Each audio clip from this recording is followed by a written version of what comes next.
তেওঁলোকে নিজৰ ধনৰ বলেৰে টকা পইচা দি মানুহ আনি মানুহ গোটাইছে। জনগণ কাৰ লগত আছে নিৰ্বাচনত ওলাবই। সাধাৰণ জনতাইতো তেওঁলোকক কেতিয়াও বিচৰা নাই। তেওঁলোকে নিজৰ দলীয় কৰ্মকৰ্তা চাৰিওফালৰ পৰা বিচাৰি খুচাৰি আনি ক'ৰবাত মানুহ গোটাই আছে। মুখ্যমন্ত্ৰী আগৰ প্ৰাক্তন মুখ্যমন্ত্ৰীক ৰাইজে বিচাৰিছে নেকি?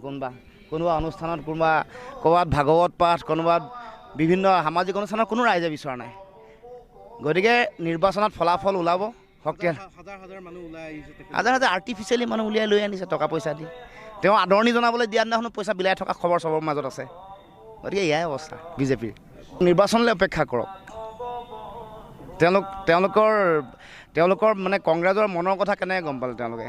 চাওক, মই বেলেগ কোনো ব্যক্তিৰ কথাত বক্তব্য নাৰাখোঁ। জাতীয় পৰিষদৰ ভৱিষ্যত, জাতীয় পৰিষদৰ শক্তি, মই কি কৰি আছোঁ, মোৰ কথা, মোৰ কাম, এইবোৰ জনগণে চাই আছে। জনগণৰ ওচৰত একাউণ্টেবল। গতিকে জনগণৰ ওচৰতহে মই যিকোনো কথাৰ উত্তৰ দিম। আমাৰ হেৰিলৈ কি কয়, সভালৈ আহি আছে, সেইকাৰণে মই গৈ আছোঁ।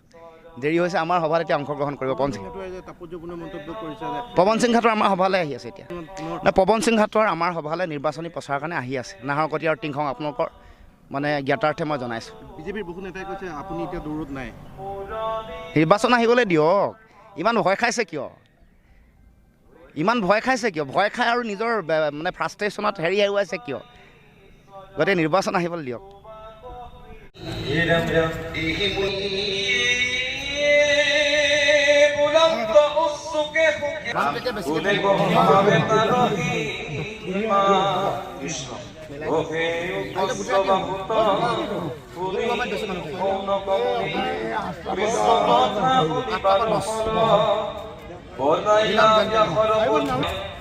ভকতৰ কৰ্ময় অলংকাৰ কৃষ্ণ তনে বিদেশী